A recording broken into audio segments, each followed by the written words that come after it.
What is happening, guys? The Comics Kid 2099 here. I'm in a different place right now. I'm visiting my sister, and I'm filming a few videos of different things that I'm going to be reviewing because I read some books on the way up here, and I wanted to talk about Batman Prey. This is a Legends of the Dark Knight story from like the very early 90s. This collects Legends of the Dark Knight 11 through 15, and that series, in case you are unfamiliar with it, when it first started, it was largely stories set in the early years of Batman. Not really a specific time period, but like sometime in and around and after year one. And this is set around the point when he gets the Batmobile, which I know I've read another story where he gets the Batmobile for the first time. I've maybe even read two stories where he gets the Batmobile for the first time. And so, you know, those stories all kind of play it fast and loose with the rules a little bit, but this story is set in the early years of Batman. It is shortly after year one because he's got a working relationship with Captain Gordon. He's still not commissioner of the police department yet, but his relationship isn't quite solid enough that it's unbreakable. There's people who are trying to tear Batman down, and that's largely the plot of this story. This story has Hugo Strange in it, who you can see right there. It's also got this dude who kind of looks like Baron Zemo from Marvel Comics. He is the Night Scourge. And then you've got Catwoman right there. Not here, here. Yeah, that's her right there. I wanted to make sure I was pointing to the right thing.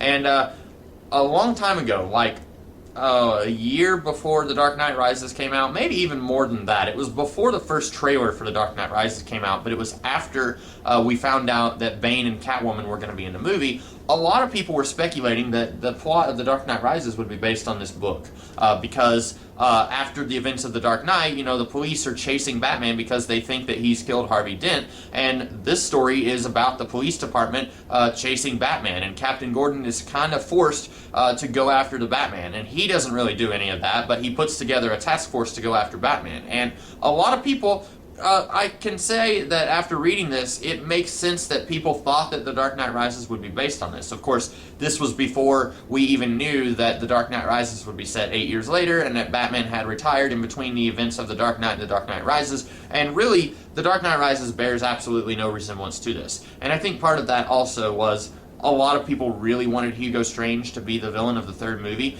because they wanted somebody who uses their mind against Batman. And that is, in my opinion, one of the best things about Hugo Strange. Unfortunately, in this story, Hugo Strange isn't really all that smart. In fact, he's more creepy than smart. He has this mannequin that he talks to, treats her like a normal person, and then he will punch the mannequin, or he'll hide her in a closet when company comes over. And then he takes this homemade Batman mask and puts it on the mannequin to talk to her. He's really weird and creepy, and not so much smart. Although he does come very, very close to figuring out who Batman is. In fact, after he drugs Batman with a hallucinogen, and Batman is falling from a balcony, he screams, "Mother, Father," and then Hugo Strange figures out that Bruce Wayne is Batman. And the story ends kind of on an ambiguous note of, does Hugo Strange survive? Because he's dressed in a Batman costume, and then the task force that is trying to find Batman, and they're going to shoot to kill no matter what, they see this guy dressed in a Batman costume and they shoot him. Kind of left ambiguous whether he survives or not.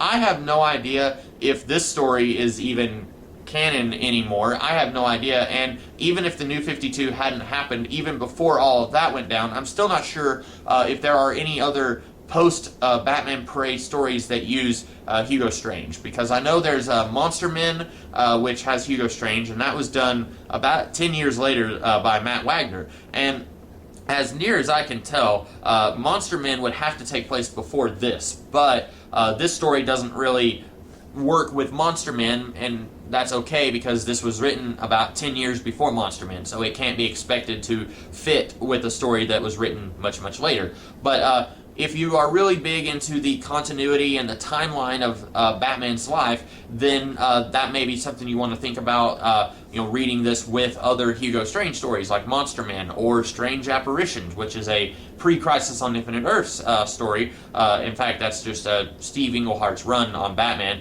which is one of my favorite Batman runs of that era. But, Hugo Strange, not really a character who shows up a lot.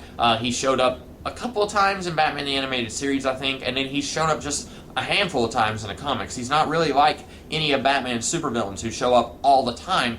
He's only shown up like 4 or 5 times in the comics that I've read. So if that's something that you're into, trying to figure out the Batman chronology, that's something I used to be really huge into, trying to figure out where each story is set in Batman's life. That's something you might want to do. This would have to be before it would have to be after Monster Man, because Hugo Strange is already kind of a public figure, and then he's presumed dead by the end of this. So this would have to be after Monster Man. Catwoman is in the story and doesn't really need to be. Her presence here feels extremely tacked on. It feels like they wrote a draft for this story with Hugo Strange and the Night Scourge. Night Scrooge would be something else, like Uncle Scrooge's nighttime persona or something, I guess. The Night Scourge and Hugo Strange. They wrote a story with these two characters as the central plot, and James Gordon kind of having to choose his career over doing the right thing and helping the Batman. And then it's like, okay, we need to add a little bit more to this story. What should we do? Why don't we just throw Catwoman in there? And she does not add anything to this story. She's really just there to kind of take up space. She's robbing rich people throughout this entire thing, and then at one point she saves Batman's life because he saved her life earlier in the storyline. She is completely superfluous, does not add anything to the storyline other than just a pretty face in this story, because without her, it's kind of a whole lot of dudes punching each other. So you want to throw a little bit of estrogen in there and make this a little bit more female-centric. But, she doesn't do anything for this story. There's better Catwoman stories out there. I would even say that Catwoman works better in The Long Halloween. And The Long Halloween is a story that I don't like. I know everyone is going to hate me for that. I don't really care for The Long Halloween, but I would even say she works better in that story than she does here. Here, she feels extremely tacked on.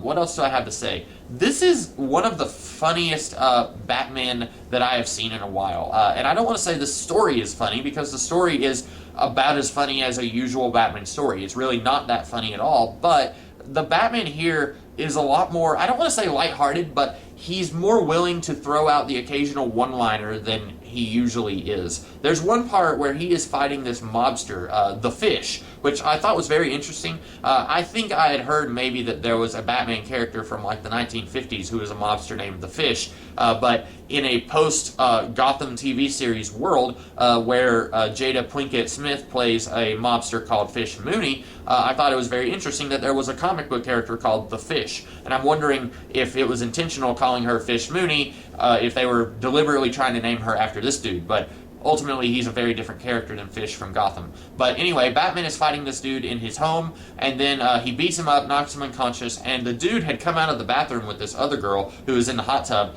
and then after Batman beats this guy unconscious, he peeks in, and you see her screaming, and he says, he needs his pants.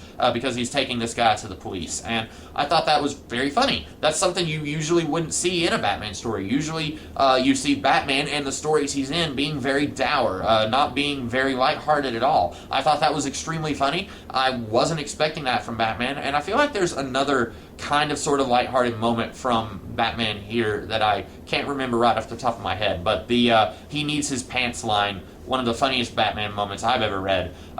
All in all, this story, I spent years and years trying to find the story, largely from that period in my life after The Dark Knight, and, even on up until after The Dark Knight Rises, where I was this huge Batman fan, and I still am a Batman fan. I just haven't read as much Batman stuff lately as I used to read, and I think part of that is just that I read a lot of the main Batman stories. But I was, for a very long time, trying to hunt down the story, and it was out of print, and then this really isn't necessary for the review, but whatever, I'm telling you anyway. The story was out of print, so it took me a very long time to find it, because I'd be hunting on eBay and Amazon, and it'd be like $25 plus shipping, and I'd be like, that's a little too much to pay for a story that's only 5 issues long. I'm not going to get it right now. And finally, I got it for like $10, and so I figured that was worth it. And they've actually done a new printing of Prey. I think it even has the same cover here, but it's going to be about twice as thick as this, because the new printing has a better quality paper, and it collects Prey and also another Legends of the Dark Knight story by the same team, Doug Monk and